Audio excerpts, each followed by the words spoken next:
हाँ तो प्रिय छात्रों, पिछली वीडियो में आपने वर्ण विचार से संबंधित स्वरों की जानकारी ली थी।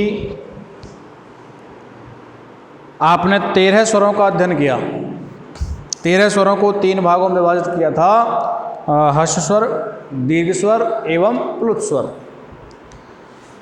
बेस्वर जिनके उच्चारण में अल्प समय लगता है या एक मात्रा का समय लगता है उन्हें ह्रस्व स्वर कहते थे, और बेस्वर जिनमें अल्प स्वर से अधिक समय लगता हो यानी 2 मात्राओं का समय लगता हो उन्हें दीर्घ स्वर कहते थे, और बेस्वर जिनमें तिगुना समय लगता हो, 3 मात्राओं का समय लगता हो उन्हें प्लुत स्वर कहते थे। ह्रस्व स्वर और दीर्घ स्वर 2 लौकिक स्वर हैं और प्लुत स्वर वैदिक स्वर हैं। 5 लघु स्वर थे, 8 दीर्घ स्वर थे। इस प्रकार इन दीर्घ स्वरों को, प्लुत स्वरों को और ह्रस्व स्वरों का अध्ययन आप लोग कर चुके।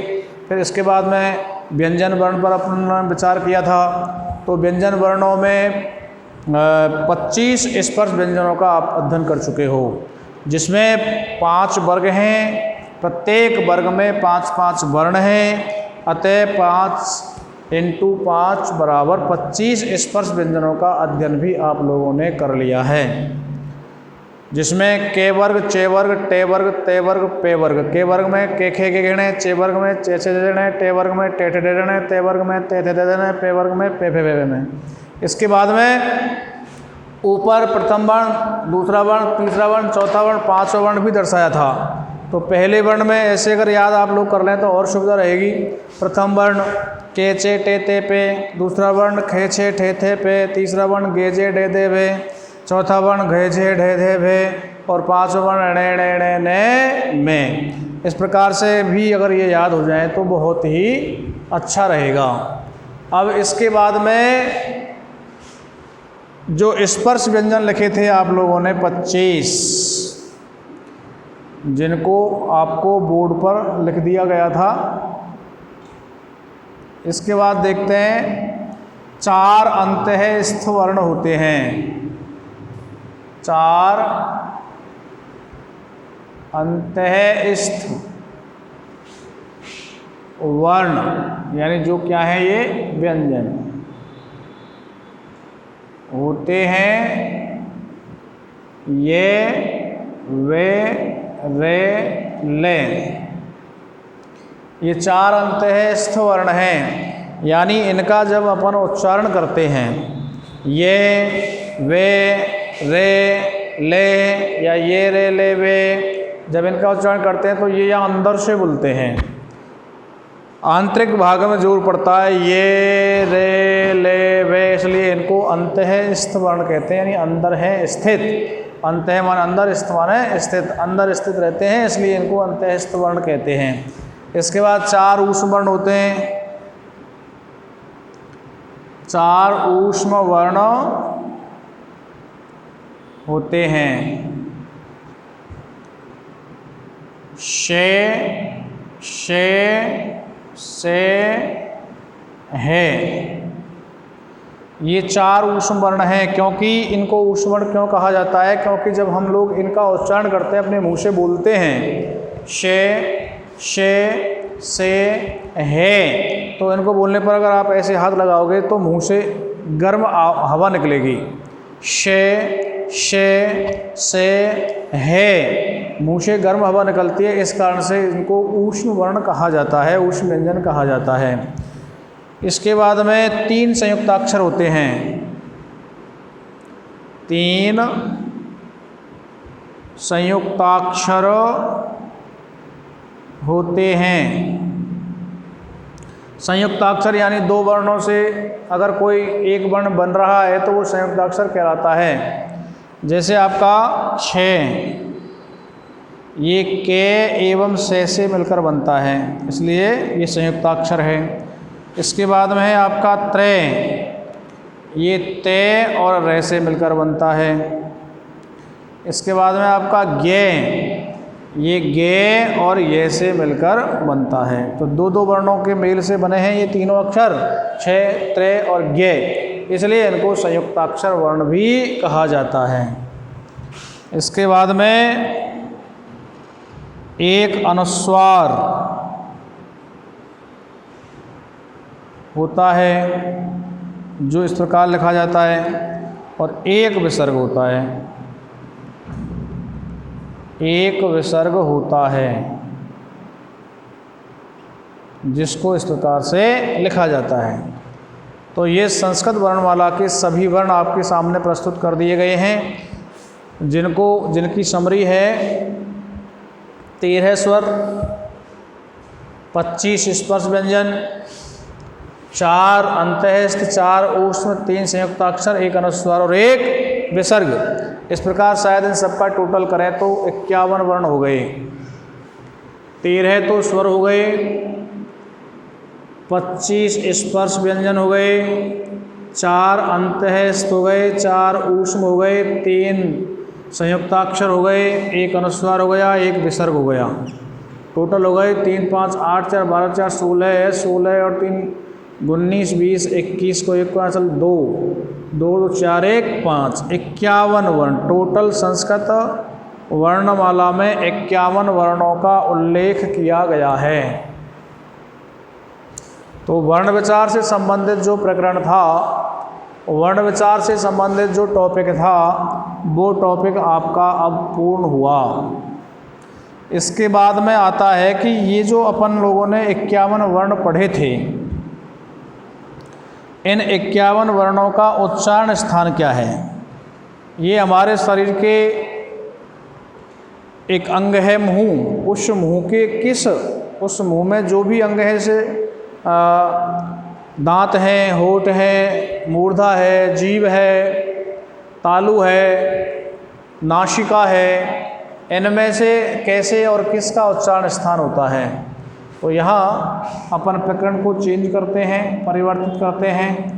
यहाँ लिखते हैं अपन उच्चारण स्थान।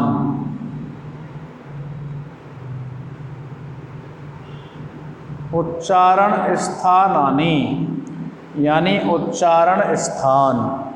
यानी आपने जो 13 स्वर पढ़े थे, 25 स्पर्श व्यंजन पढ़े थे, 4 अंतःस्थ पढ़े थे, 4 ऊष्म पढ़े थे, 3 संयुक्ताक्षर पढ़े थे, 1 अनुस्वार, 1 विसर्ग, ये जो पढ़े थे 51 वर्ण, इनका उच्चारण स्थान कहाँ से होता है, किस अंग की सहायता से उच्चारण होता है। तो हम जब इनको बोलते हैं ए, आ, ई, के, खे, गे, घे, ये, रे, ले, वे, जब भी इनका उच्चारण करते हैं तो मुंह के जो अंग हैं ये या तो गतिशील होंगे, क्रिया करेंगे, या फिर जो जीभ है उस अंग की ओर अग्रसित होगी, या फिर जीभ स्पर्श करेगी, या दोनों होठ स्पर्श करेंगे, या जीभ दांत से स्पर्श करेगी। तो जिस अंग, जौन सा अंग गतिशील होगा, जिस अंग को स्पर्श किया जाएगा, वही अंग उस वर्ण का उच्चारण स्थान कहलाता है। देखते हैं वर्णों का उच्चारण करते समय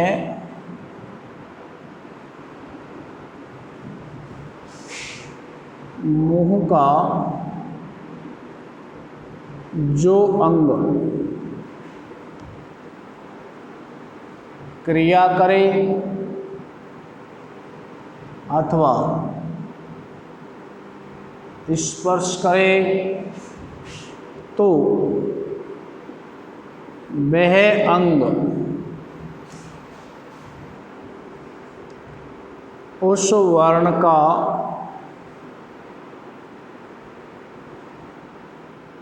उच्चारण स्थान कहलाता है। ये निम्न है, ये उच्चारण स्थान निम्न हैं। जैसे पहला है आपका कंठ। ऐसे कौन कौन से वर्ण हैं, स्वर है कि व्यंजन है कि अनुस्वार है कि विसर्ग है कि अंतस्थ है कि ऊष्म है कि संयुक्ताक्षर है, ऐसे कौन कौन से वर्ण हैं जिनका उच्चारण कंठ की सहायता से होता है। अब आप भली भांति जानते हैं कि कंठ कहाँ है, कंठ यहाँ है। तो अगर यहाँ से कोई वर्ण निकलेगा या किसी वर्ण का उच्चारण करते समय यहाँ ताकत लगानी पड़ेगी, जोर लगाना पड़ेगा, शक्ति लगानी पड़ेगी, तो इसका मतलब उसका उच्चारण स्थान कंठ है।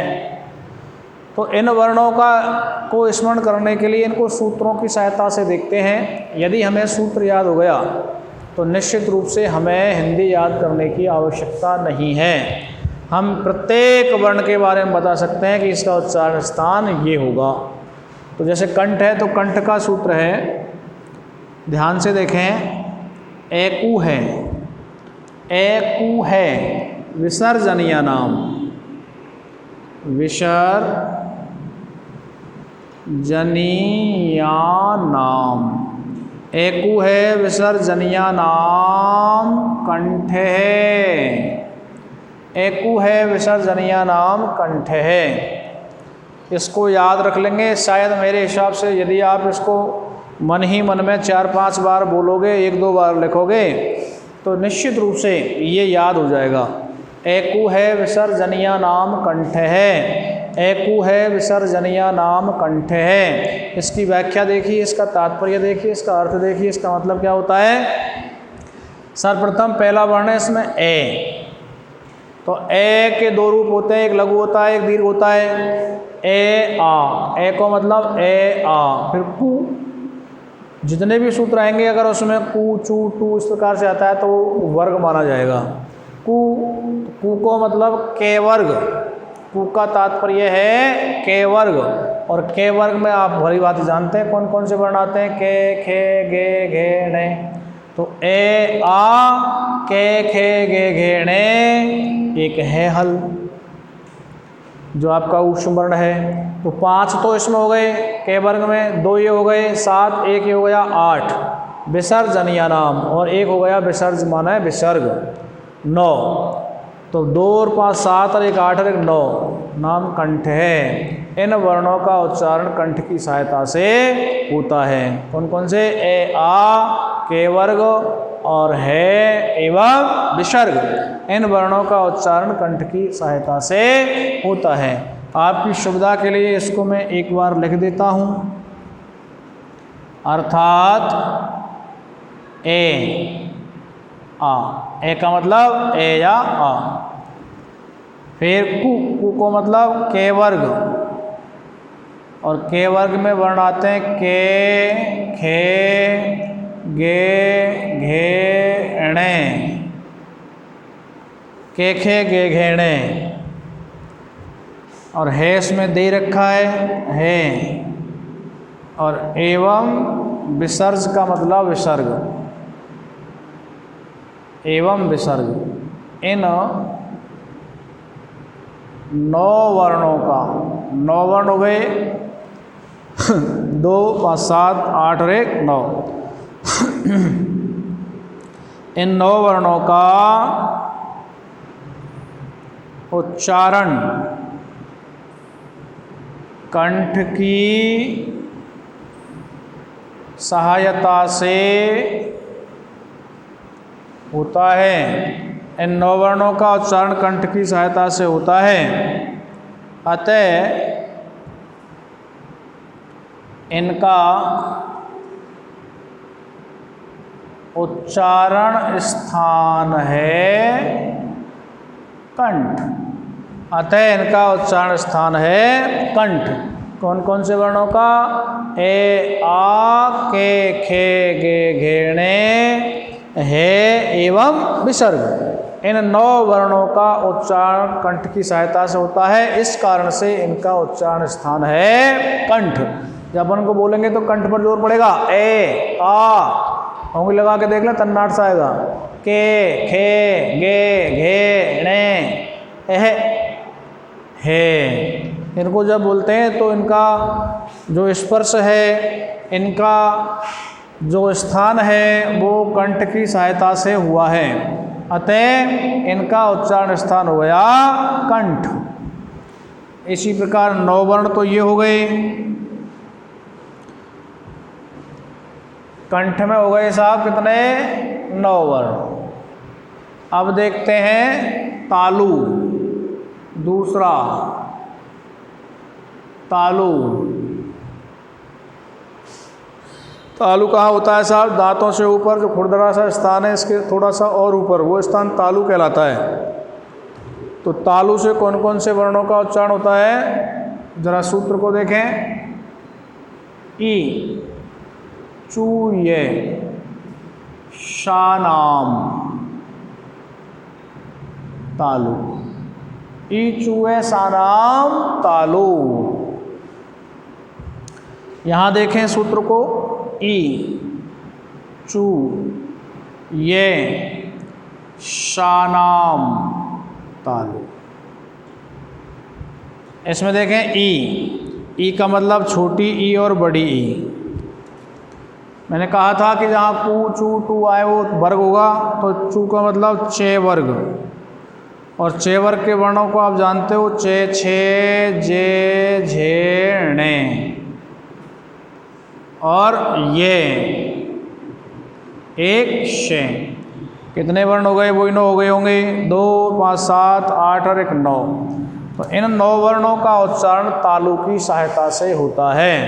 ई, चे, छे, जे, झेणे, ये एवं शे, इन वर्णों का स्थान तालु की सहायता से होता है। जब आप इन वर्णों का उच्चारण करोगे, इन वर्णों को मन ही मन बोलोगे या जोर से बोलोगे, तो जहाँ तालु है वहाँ की ओर जीव अग्रसित होगी। ई, ए, चे, छे, जे, झे, णे। इसलिए इनको तालव्य कहा जाता है। इनका उच्चारण स्थान तालु की सहायता से होता है। अर्थात ई, चे वर्ग, चे, छे, जे, झे, णे, ये एवं शे, इन वर्णों का उच्चारण तालु की सहायता से होता है। इसलिए इनका उच्चारण स्थान है तालु। इन वर्णों का उच्चारण स्थान है तालु। तो तालु में हो गए साहब 9 वर्ण, यानी टोटल हो गए आपके 18 वर्ण। तो तालु में कौन कौन से आए? ई, चे, छे, जे, झेणे, ये और शे, शलगम वाला। इन वर्णों का उच्चारण तालु की सहायता से होता है। अगला लिखते हैं साहब, नंबर 3, मूर्धा।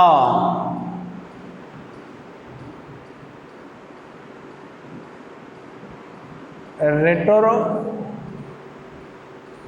शाणाम, रेटोर शाणाम मूर्धा।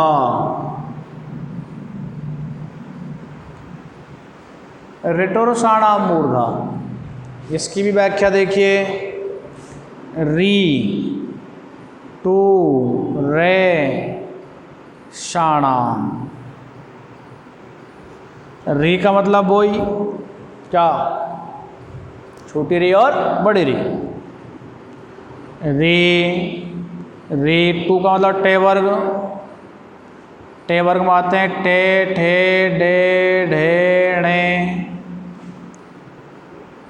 और रे एवं शे। री, टे, ठे, डे, ढे, णे, रे एवं शे, इन वर्णों का उच्चारण मूर्धा की सहायता से होता है। क्योंकि इनका जब उच्चारण करते हैं तो आपकी जीभ मूर्धा की ओर अग्रसित होगी। री, टे, ठे, डे, ढे, णे। दांतों के ऊपर जो खुरदरा सा स्थान है मूर्धा है, तो इनको बोलने पर जीभ मूर्धा की ओर अग्रसित होती है, इसलिए इनका उच्चारण स्थान मूर्धा है। लिखित रूप में देखते हैं, अर्थात री,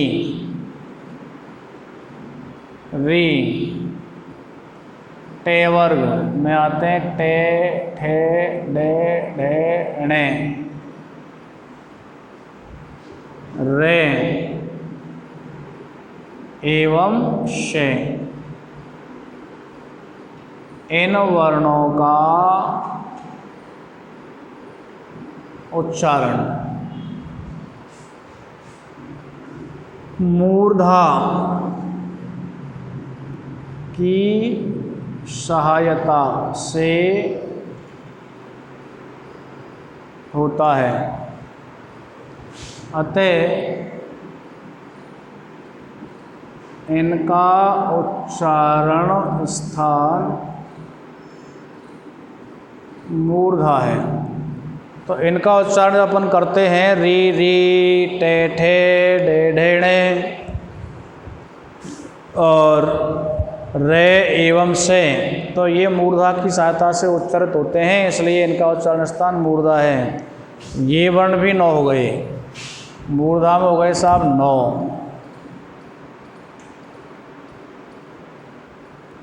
तो 9 × 27 वर्णों का उच्चारण स्थान हम लोग अब तक अध्ययन कर चुके हैं।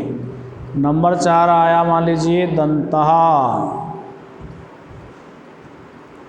इसका सूत्र है लृतुल सानाम दंतः, लृतुल सानाम दंतः। इसकी व्याख्या देखते हैं। लृ तु ले सानाम दंतः। लृ का मतलब लृ एक ही होता है। तू का मतलब वो ते वर्ग, ते वर्ग में आते हैं ते, थे, दे, धे और ने, और से ले और है ये ले एवं से। इन वर्णों का उच्चारण दांतों की सहायता से होता है। जब अपन इनको बोलेंगे, इनका उच्चारण करेंगे तो लृ, ते, थे, दे, धे, ने, तो आपकी जो जीभ है ये दांतों से स्पर्श करेगी। इस कारण से इनका उच्चारण स्थान दंता है, अर्थात लृ ते वर्ग, ते वर्ग में आए ते, थे, दे, धे, ने, 6 ले एवं से, 8 वर्ण हुए इसमें। का उच्चारण दंता की सहायता से होता है, अतः इनका उच्चारण स्थान दंता है, अतः इनका उच्चारण स्थान दंता है। तो दंता में टोटल वर्ण हो गए 8। लृ, ते, थे, दे, देने, ले एवं से। दंता में हो चुके 8, 27, 8, 35। 35 वर्णों का उच्चारण स्थान अब तक हम पढ़ चुके। टोटल वर्ण है 51। अगला देखते हैं। ओष्ठ,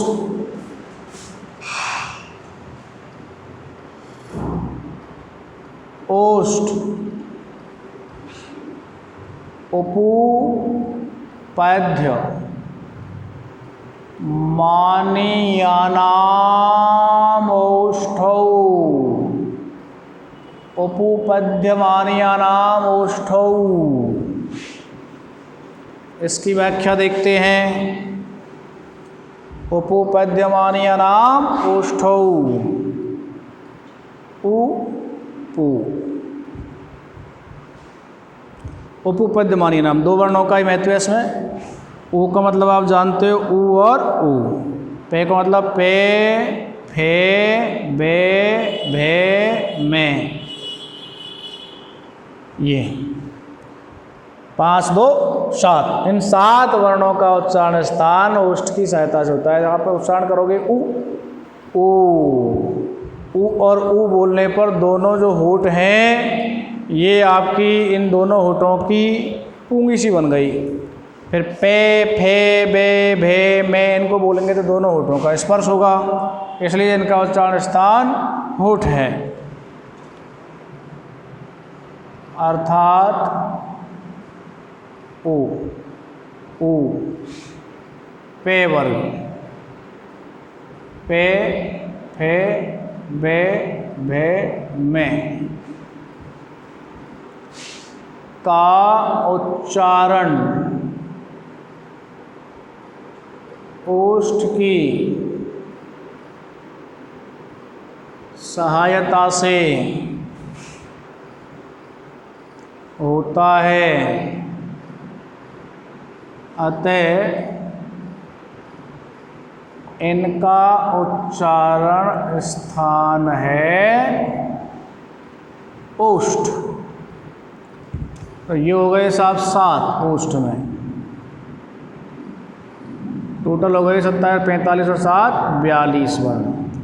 42 वर्णों का उच्चारण स्थान आप लोग अध्ययन कर चुके। इसके बाद बचते हैं आपके 9। इन 9 वर्णों का उच्चारण स्थान अपन अगली वीडियो यानी कल 11 तारीख की वीडियो में इनको प्रस्तुत करेंगे। तब तक के लिए धन्यवाद। थैंक